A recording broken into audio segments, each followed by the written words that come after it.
Good morning and thank you very much for joining us. I am Yori Folari alongside Asukwa James. Good morning, Asukwa. Good morning, Nigerians. Indeed. Yesterday we were talking about Mali and the undesirability of happenings over there. We hear that as a result of that political crisis, our president, Muhammadu Buhari, and indeed other ECOWAS leaders are meeting. Yeah, they met yesterday, and in fact, they've already activated the ECOMOG, that is the ECOWAS standby force. You know, someone was saying that he hoped it didn't escalate to that. But apart from that, this morning, the opposition coalition says they will be holding like a celebration party, sort of, for the removal of the president, you know. And the transition, the coup leaders have also said that what they want to do is not for them to stay for a very long time. They just want a transition government to be put in place, that the transition government might be from the civilian or from the military. They've not decided, but there will be an election coming up very, very soon. But they've not actually fixed the time. Indeed. But ECOWAS have said no, that they want the military leaders to release Ibrahim Keita and other government officials that were arrested. Mm-hmm. And not only that, release him and reinstate him. Mm-hmm. Then from there, the dialogue can continue. Oh, exactly. Same with the UN. The UN says, no. We want him to be, to come back. That is Keita to come back. AU has even suspended Mali. But even if you look at all this, we should be looking at the West African region as a whole. If you look at it, some countries are still battling with one crisis or the other. Mali, we know that even in northern Mali, somebody was telling me yesterday that northern Mali, some people in the northern Mali don't even know where Bamako is, because that region, that particular region, is being controlled by jihadists, and we are also talking about Guinea. Guinea has a problem. Côte d'Ivoire also has their own problem. So ECOWAS has a lot of work cut out for them, and so they need to, quickly step into the issue about Mali, because Mali seems to be like the junction where terrorists actually reside. Yeah, there is so the confluence many of about 3 or 4 countries. Yes, there are so many terrorist groups. Old, and they have their house. They have everything that you can think of in the northern Mali. And so ECOWAS will need to sit down, not for them to rush. Because if you look at what happened in Mali, it is not that it is the opposition that actually said, no, we don't want you. But the people actually took to the street to say they don't want the government. So ECOWAS will also have to consider. The soldiers rode on the back of that. Yes. But now all the regional authorities are saying that we can't have a situation where the army is dictating terms, such as you enumerated at the top. That look, we're not staying for too long. Not too long. Then there will be an election. We'll now know whether there will be a coalition, whether it will be civilian, whether it will be army. No. Don't give us those conditions, please. Please. Let's first of all go back to a status quo. In any case, we have a report. And so let's take that report. The Economic Community for West African States, ECOWAS, is imposing a ban on economic relations with Mali, with exceptions granted to staple foods, fuel, and medication for the sake of the people. The West African leaders are in consensus at this virtual summit that the events in Mali are a great setback for regional diplomacy, which have grave consequences for the peace and security of West Africa. A politically stable Mali is paramount and crucial to the stability of the sub-region. President Buhari is recommending the isolation of series of sanctions regimes that can create and sustain sufficient pressure on the military in Mali to force a return to the status quo. Mali has been in political turmoil since the results of the parliamentary elections were announced in March this year. ECOWAS interventions through a series of efforts by ministers, the special envoy, and chief mediator, and a group of heads of state of our organization, as well as an extraordinary summit did not yield positive results. The leaders are demanding that President Keita and other detainees should be released unconditionally and is supporting wider regional and continental consultations. They are also exploring the possibility of detaching ECOWAS and AU troops with the UN mission in Mali to protect state institutions and also act as a first layer of defense in the country to help preserve and protect lives and property. The closure of borders already called for by ECOWAS should be our first line of action.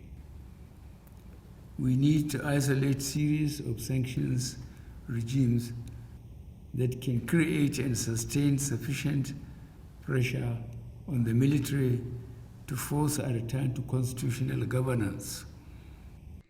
The special envoy appointed to mediate, former President Goodluck Jonathan, accompanied by Jean-Claude Cassibrou, the president of ECOWAS Commission, are expected to visit Mali to convey the decision of the West African leaders. Tai Amodu, TVC News, Abuja. Okay, indeed. Thanks to Tai for that report. So, just as the president was saying there, it's a protracted situation. We even, appointed a special envoy in the form of the former president, who we now hear is going to be visiting to, put formally before them the wishes of the regional ECOWAS. leaders. ECOWAS. We have joining us two commentators on foreign affairs. Sheyi Adeyemo, publisher of African Affairs, is a publisher and African Affairs analyst, as well as Mr. Ademola Oshodi, African Affairs policy analyst also. Good morning, gentlemen. Okay, I can see Mr. Ademola Oshodi there. Good morning. Good morning. Good morning. Okay, so here I am. I'm in studio alongside Asukwa James, and as I said, we also have Mr. Sheyi Adeyemo, who will be joining us as well. Maybe to start off with you then, Demola,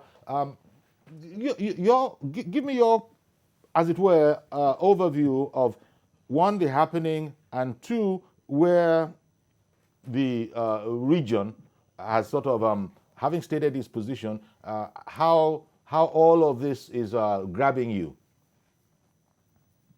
One, the aberration of the coup, and two, the response now of the leaders. Thank you. I think the ECOWAS, the regional body there, has done a great job. They intervened quite early enough with the crisis in the country. Malian issues have been on for about on and off a decade or more, with the issues of insurrection in the north, and also several coups and coup attempts. So ECOWAS is very much on point with the intervention, especially of Goodluck Jonathan as the special envoy, and the leadership of Nigeria with President Buhari. They gave points, they gave issues of how they can solve the problems. The opposition was filled up with desperate groups, unionists, Islamists, clerics, I mean. We had students, you had former military people involved, you had all sort of hodgepodge of people fighting the government. And the government wasn't doing itself any favor by not really listening or even budging in many regards. So ECOWAS stepped in. Unfortunately, they didn't take the advice of the ECOWAS body, and the military stepped in and removed the government. Are you optimistic? Sorry, Demola. Sorry. Are you optimistic that the soldiers will be compliant? Because it looks like they were still suggesting some kind of what you could refer to as the terms, and of course the region is saying, no, thank you. This is how it should be. Are you optimistic that they will be compliant? They have to appear as if they want their own terms, and ECOWAS too has to also appear as if their way or no other way. Eventually, they will come to a compromise. I'm quite sure that the military junta is testing the waters of what ECOWAS can do, African Union, international organizations, from the United States, and they want to push their boundaries. But eventually, the pressure from international will have their way. and they will basically be supposed to have a very, very short transition process, and they quickly replace the president. But no, definitely the military junta is not going to win in this. They're not going to have their way, and the pressure they're facing right now is something they will never experience or will never experience. Okay, report from Bamako says the people are saying. Sorry to interrupt you, Okay. Asuko. And indeed, Demola, hold on, we'll be right back to you. Because we have joining us on the phone Ambassador Leah Ali Nuhu. He is Nigeria's former ambassador to Mali. And he joins us on the phone. Well, good morning, Ambassador. Good morning, Mr. Bola. Yes, sir. Yori Folani here alongside Asukwa James in our studio. We're just hearing the news, and I'm sure you're fully aware of the news. Maybe I could put the question to you, because we now know Nigeria's policy as enunciated by our president, and indeed that of the regional body. But now, how compliant, how optimistic can one be about the soldiers haven't dared in the first instance, maybe my using of that word is not the most diplomatic of language, but haven't dared in the first instance to have pulled this kind of a stunt? How optimistic are you that they will be compliant to the regional bodies saying no thanks, just return to status quo, then let's talk? Well, thank you very much. Mali being the country that I know, and having served there during the crisis, it will take quite a while, to get things, round about. But finally, we will finally, get there. I remember when Captain Sanogo, stayed to school, it was so difficult really getting the military, the junta, to wound up and present an agenda for return to constitutional, rule. But with pressure, from ECOWAS, from the AU, and from the United Nations, they bowed, to it. Yes. This time around, I think we need to ask quite a number of questions. How did the peace process that was brokered by Algeria, go?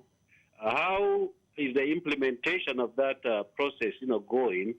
Now, with MINUSMA, that is a United Nations peacekeeping force, already, on ground, I do not really know what initiative ECOWAS will put down that will really garner the required, pressure to make them, the military, step down, immediately. We find out that members, of the MINUSMA are also members. ECOWAS members are part of, MINUSMA. So what exactly are they going to do? In my opinion, I think we need to look just beyond, pressure. We need also to go beyond personalities. We must probably begin to look into perceptions. What is the perception of the Malians, with regards to even the peace brokers? Are they honest peace brokers? Are they really people that can be trusted? And then what is the perspective, of the population? Because looking at the massive, support of the military, we need to ask ourselves a few questions. What went wrong? Was there any agreement between the past, junta with the present, government that has just been deposed that probably had not been kept? No, we need to ask ourselves quite a number of questions, and I think that should precede,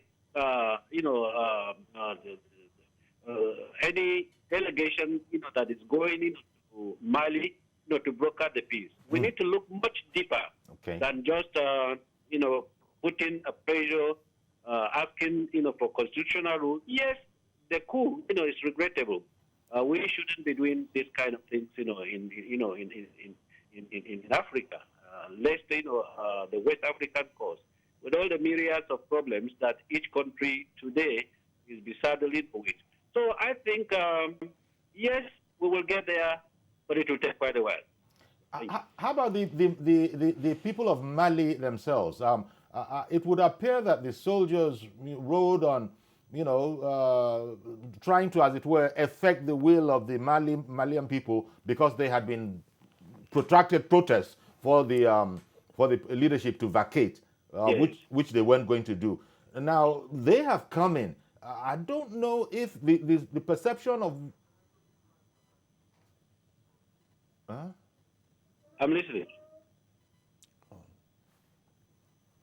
So the perception of how important is that in these considerations that will be engaged? Yes, it is. It is very important because virtually everybody you see on the streets is supporting one political actor or the other. And these political actors are the ones that put so much pressure in the first place to have created, the state of confusion, that led to the military, coming back to limelight. So that also is an area that ECOWAS need to identify. Who are the actors? How much of the population do they control? Are there other actors that are not even on the scene, today, that the ECOWAS need to reach out, onto? These are issues to be considered. So the perception of the population and what we see, running, need to be really considered to a great extent than just they pushed, to get the military, to come down. Okay. So in terms of trying to bring peace to Mali, I don't know if those in the northern part of Mali were also involved in this peace process. That is an area that cannot be dismissed. Like I said, how much is the government implementing the Algiers, accord, and how far have they gone, with it? Now, how have they really contained probably some recriminations, that are coming from different quarters, from the north, from the central, and even from the south? I know that there are issues with regards to ethnicism. I know there are issues, with regards to domination. I know there are issues, with regards to infrastructural, decay and negligence. Now, it is a culmination, of these issues that probably have led the opposition to organize the various outings, demanding for probably, some kind of innovative changes, which the government probably could not come around, to give them, that has caused this. So the North is very, very paramount. If you go back, benefit of hindsight, that area, had been the storm, in the eye, of Mali, and I believe it's not out, that the North has a stake in this the peace agenda. So stakeholders must be identified and be brought around, the table. ECOWAS really has a lot of work to do. I want to thank you very much, Ambassador Leah Ali Nuhu, Nigeria's former ambassador to Mali. Thank you very much for making time for us. Thank you very much. All right, then. Okay, we still have on the line with us. In fact, maybe we'll be getting a chance to say Sheyi Ademo and also Mr. Demola Oshodi. Both of them are there. Okay, there you go. We've seen Sheyi. Good morning, Sheyi. Thank you for making time for us. Good morning, Uncle Yo. Good morning, sir. Good morning, Asukot. Good morning. Here we are with the sort of commentary of Nigeria's former ambassador. I suppose this helps us a lot because he went to some matters that he would think would be necessary in a preparatory sense before they even sit down to actually start dialoguing. I think, you see, for me, that's a way to really go, because another opportunity has been sort of brought to the fore for us as Africans, and in this case, specifically West Africa, for us to start to do things right. What is happening in Mali is very historical. I mean, right from the beginning, there have always been this division, there's always been this militia issue. And let's remember the fact that what happened in Algeria has informed a lot of problem in Mali as well. A lot of those who were driven out of Algeria or who left Algeria ended up in Mali. And so a lot of fights has continued to go on. What happened in 2012, was major. It was in the middle of this that this president came in. One would have imagined that because he was sworn in my own opinion, during a crisis time, it would have been focused on bringing the people together. It would have been focused on ensuring that he gives his people, an economy that will encourage the people, not a situation where the people are still angry at governance because of the fact that there is corruption, the fact that the economy is failing, the fact that he's not offering them the kind of governance that they expect from him. So you see, ECOWAS stepping in. Look, what happened in 2012? You have the US coming in, you have UK coming in, everybody sends their troop, but we still have all of these fights all over the place. So if you do not solve the problem from the foundation, whatever they say right now, yes, nobody wants the military to come in. You will be able to push them back.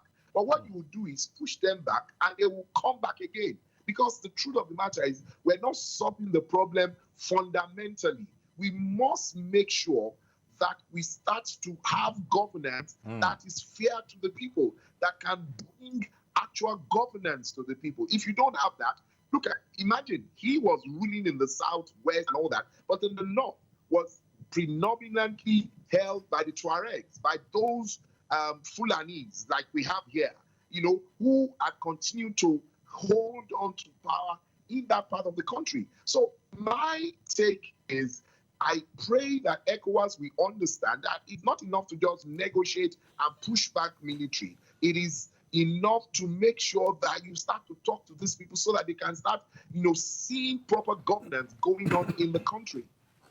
Okay, then. Demola is also with us. Demola Oshodi, well, as an African affairs and policy analyst, what would be your ideas relating to the very subject matter we got to now that the former ambassador brought up, of having to address the issues with the people of Mali themselves that, led to the protests that were, protracted, and that presumably the army rode upon, hoping to stage a popular coup. The issues, surely those issues are not the kind of things that the military can give assurances on. It'll have to be a political dispensation, perhaps. I don't know how you see it, that can really give some sort of an assurance. Because even in other places in the continent, or the subcontinent, sub-region, I beg your pardon, where we've heard leaders give assurances similar to the kind that we're speaking about now, not very much has happened since then. What would be your perspective? Thank you, Uncle Yori.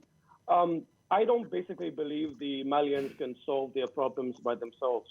I really don't. Mali is a very, very poor country.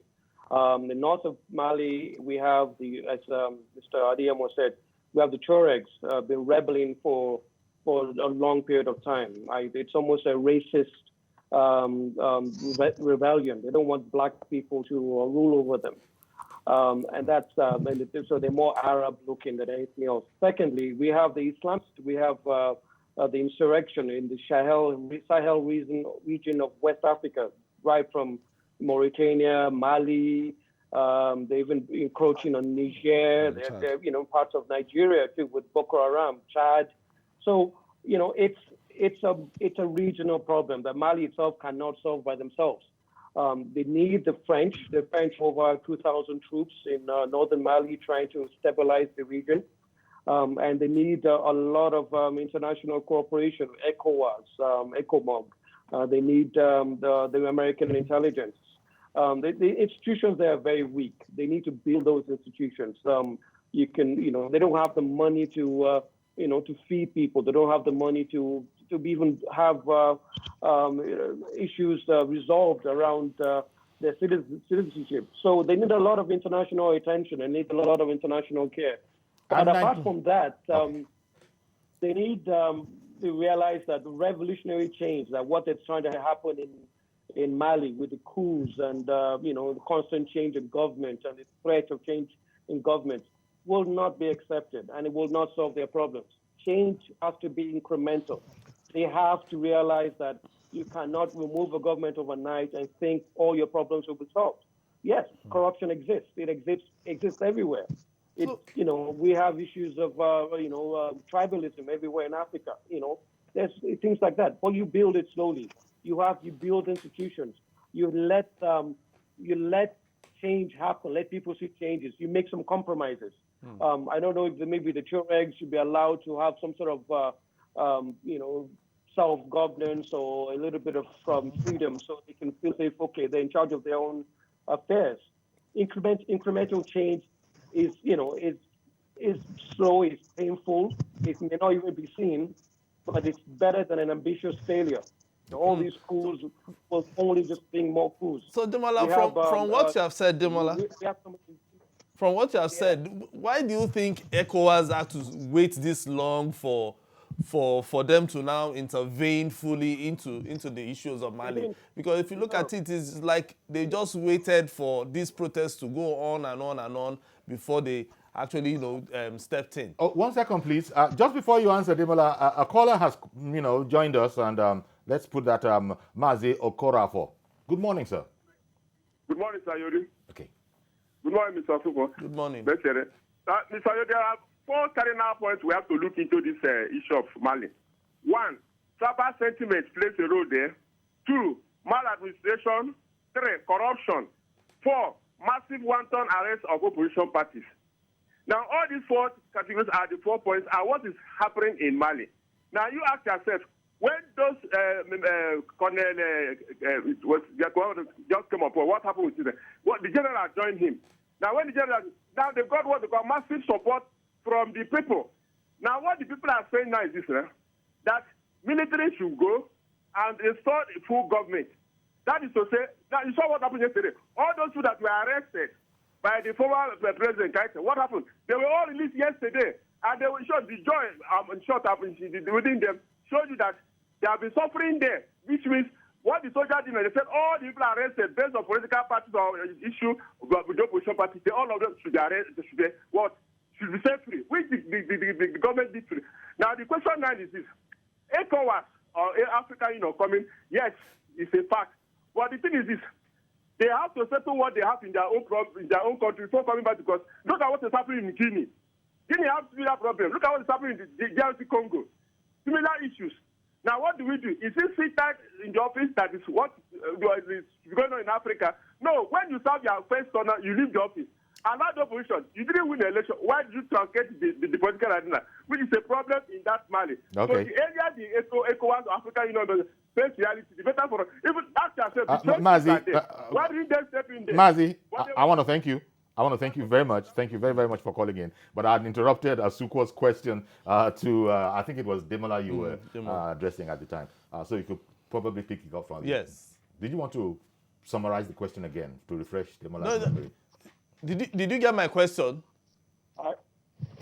Very much. I got the question. Sure. You said, why didn't ECOWAS intervene earlier? Is that correct? Yes. Yes, I disagree with you. ECOWAS intervened as much as they could. ECOWAS sent high-powered special envoy with President Jonathan. ECOWAS went there with President Buhari, and I think Buhari went there. Basically, people in the 15 nations of ECOWAS intervened as much as they can. They cannot, in many ways, intervene directly in people's affairs. They have to be careful. Everybody has their own sovereignty. So you can't just go there and start threatening them with arms or, with an invasion or whatever. So they tried peace management. They tried conflict resolution issues. They had compromises. They wanted, the election, the by-election that caused so much problems. The people, I think it was 30 elected officials that were voted in questionable ways. They wanted that election void. They wanted a consensus government. ECOWAS also wanted the judges to be changed. They wanted protests to be reduced so they can have an atmosphere for dialogue. But no, ECOWAS did as much as they can, and they really did, and I praise them for that. Okay, so the next alternative is threatened force. Okay, so Mr. Sheyi, what do you think the peace process should look like? Should it now involve those in the north and, in fact, everybody that is involved in, so that we can have peace, at least relative peace in Mali? Believe me, Asuko, I'm not doing this on purpose. Another caller has come in. Good morning. Thank you for calling in. Yes, good morning. Mr. My name is Yemi. Good morning, sir. Yeah, thank you very much. Now, I think the issue in Mali should be of great concern, not only to Malians, but particularly, to the West African and countries and the countries in the Sahel region. And I want to narrow down even to Nigeria. The resolution of the crisis in Mali has great implications for our security here. Like Mr. Oshodi alluded, the Tuareg and some of the rebels have spilled over into other countries, including Nigeria. And one of the major life wire of their survivors is the rustling that takes place in the northern part of Nigeria, the kidnappings and the rest. That is where they raise their funds. So I want to align myself with your analyst that we should look beyond the issue of restoration, immediate restoration of constitutional democracy, and look deeper at some of those remote and immediate causes that have made Mali to become a banana republic. Yes. Okay, that was Ambassador Nuhu. Yes, thank you very much, Yemi, for calling in. Your question to Sheyi. So, Sheyi, are you still with us? Yes, I think. Yes. Yeah, so I was saying now, how should the peace process, look like? What should be the outlook? Should it now involve those in the north and everybody, both even the opposition coalition, even the military? Should it now involve all of them so that at least we can have relative peace in Mali? Oh, yeah, like Demola suggested earlier, it has to be holistic. The only thing I would just add is that we need to clear up equity.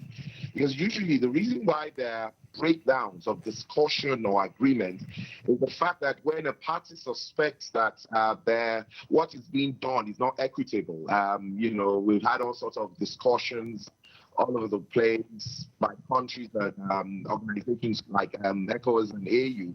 The problem usually is equity. So I just pray that everyone will be brought on board and what will be shared will be very equitable so that everyone will feel a sense of belonging and everyone will feel that they've been fairly treated. Because usually at the root of all of this crisis is the fact that, I feel that I'm not getting a good deal. And at the end of the day, we must understand that everyone really must be treated fairly, because, whether we agree or not, the Tuareg also have a very strong stake in Mali, and they should be given, fair treatment. So what I would just add is that equity should be should be on top of what will be discussed. Okay, thank you very much, Sheyi. As always, it's a delight to have you, as indeed is the case with Mr. Demola Oshodi.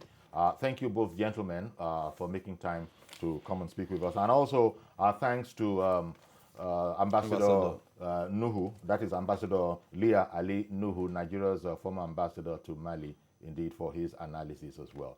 Okay, stay with us, please. We'll be right back.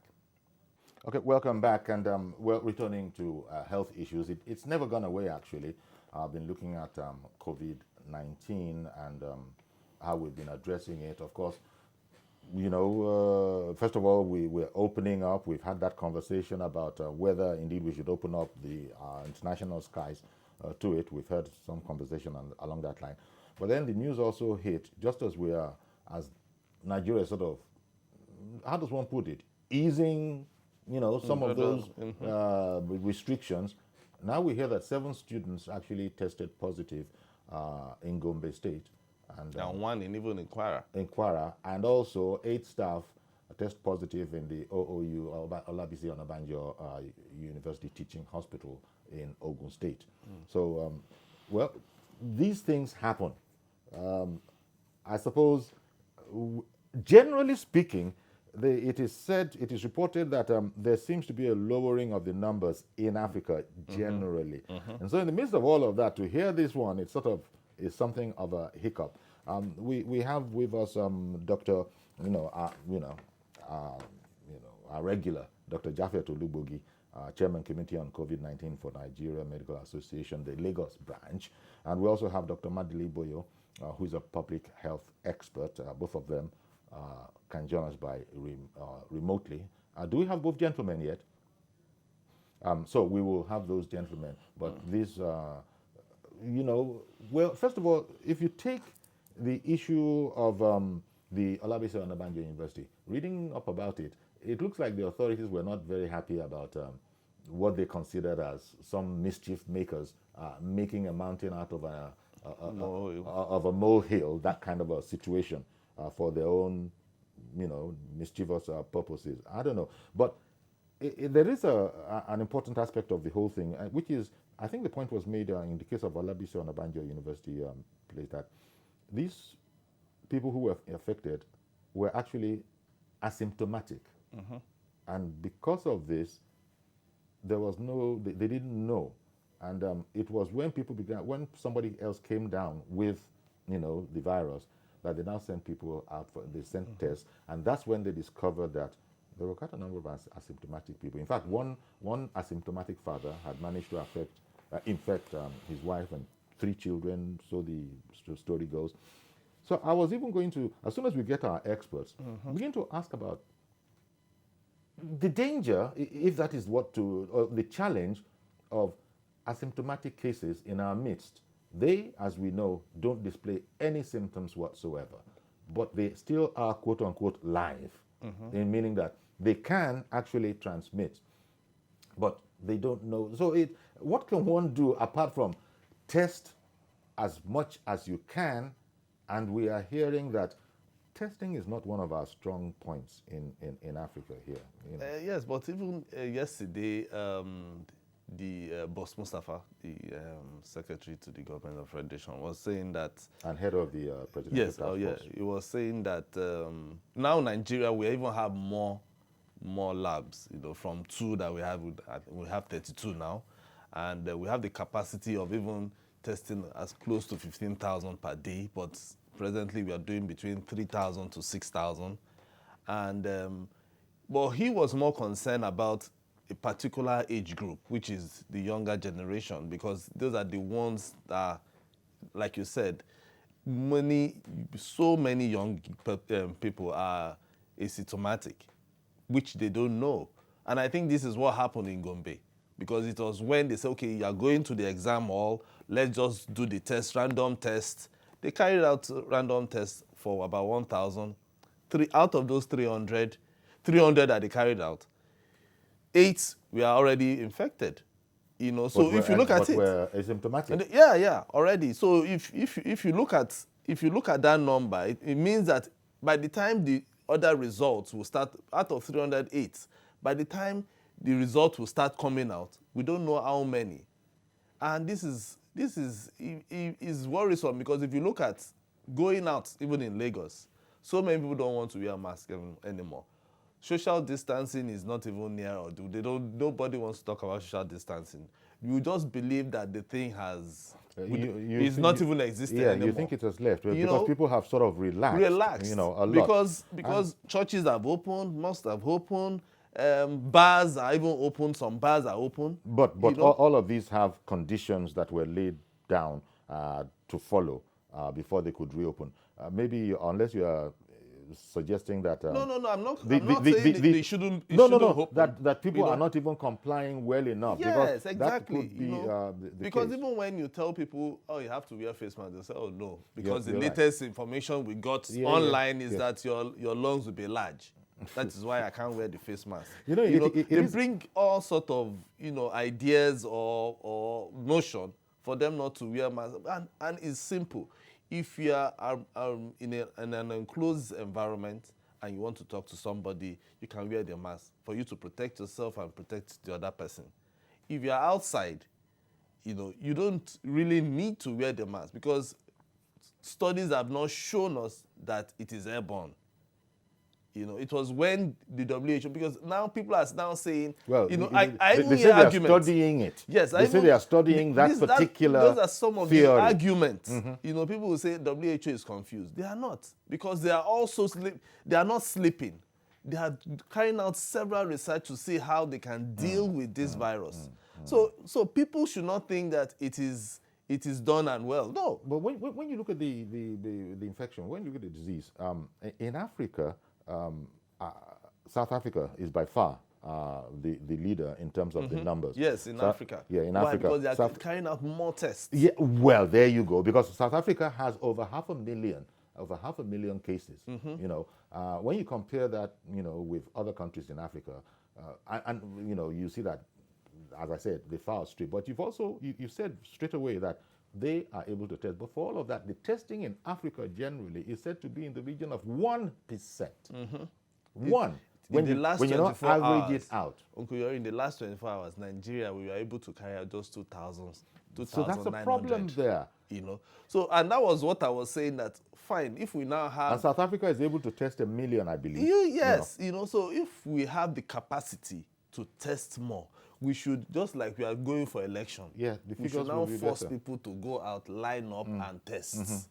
That is when we now know if this number that we have, about 366,000, it is actually. So everybody should line up, go for testing. They should, in fact, Boss Mustafa was saying it, that they are encouraging people to go out and test. Okay, we hear that we have our guests now. Maybe you may like to put some of this to Dr. Madeli Dr. Madeli Boyo, and Dr. Japhet Olubogi. We have both of them on now. Good morning, gentlemen. Thank you very much. Good morning. Yeah, thank you very much for making time for us.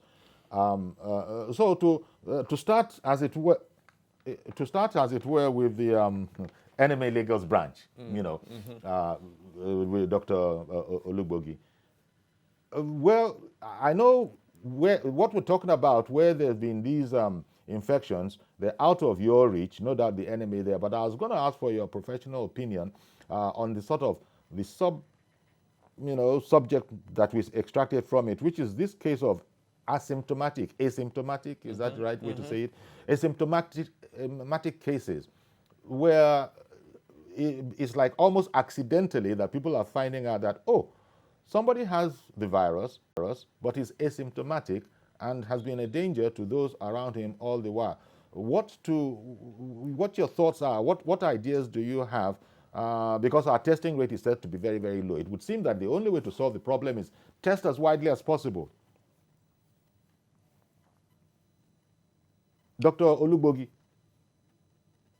Yes, thank you very much, Uncle Yori. Well, as it is with most diseases, there are some people that will not show symptoms of the disease. And the same thing applies to COVID-19. Over 70% of people who have COVID-19 will not show any symptoms of the virus at all. And then those are the people that we call asymptomatic. Now, because they don't show any symptoms, you may not find out, you may not know that they have the virus because it is not written on the forehead, just like we have with HIV/AIDS. People who have it may not show symptoms on time, and you may not know that they have the virus. So the only way, the only objective way to know is to test the individual. Now, at the beginning, we were shouting and clamoring for more test centers to be set up. Now that we have more test centers set up, people feel that virus is on the decline or that we are going out of the doldrums. But no, there are people out there in the society who have the virus, but are not subjecting themselves to the test. People are not, they are not coming forward anymore. You can call it apathy or fatigue, And this fatigue is not only amongst the population, it's amongst even the journalists, even the health workers, even the government enforcers itself, even the NCDC staff. So there is a fatigue now. Sorry, doctor, is it that they are not coming out or because to test is expensive? No, it's because they are not coming out. Of course, we can also add the fact that maybe the test is expensive, or the fact that when they test, they don't get the results on time. So those may be discouraging factors. But the virus is actually there in the society. People are just not coming forth. A lot of people do what we call home care, home remedy. They take all sorts of things which actually helps boost their immunity, and which actually maybe knocks the virus off them without them even knowing that they actually had the virus and actually got killed without testing. So there are people out there who are asymptomatic, they are having the virus, that spreading the virus from time to time, from day to day. Okay. Dr. Boyo, as our health, public health expert, your comments, please, on how well or otherwise you think we are doing regarding the whole question of testing. Because you've said in the past that the more we can test, then the more accurate our figures and consequently projections can be. Has anything changed in recent times?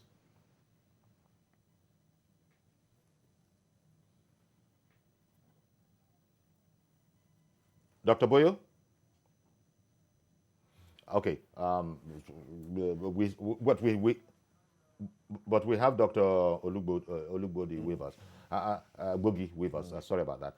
So really, the question that I wanted to put to him is also one that you could address.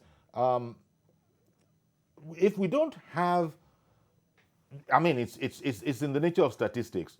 If you really can't take a very wide sample, then you begin to be concerned about how accurate your projections can be on the smaller sample that you are taking. And so in the case of tests too, how concerned are you? They say that when you average it out, Africa, we are testing perhaps 1%. It's better in individual countries, it's higher. But generally speaking, just about 1% of the population is actually being tested. Is this something we can rely upon? Because, you know, we actually are relying on data to some extent to formulate certain policies, such as, for instance, to open up our borders again, for air travel. Yes, thank you very much. You are on point with your analysis. And then, honestly, we are not testing enough. We were not testing enough at the beginning and maybe at the middle of the response. And now there are about 63, 64 laboratories that the NCDC has provided as for people to test. But it's still not enough.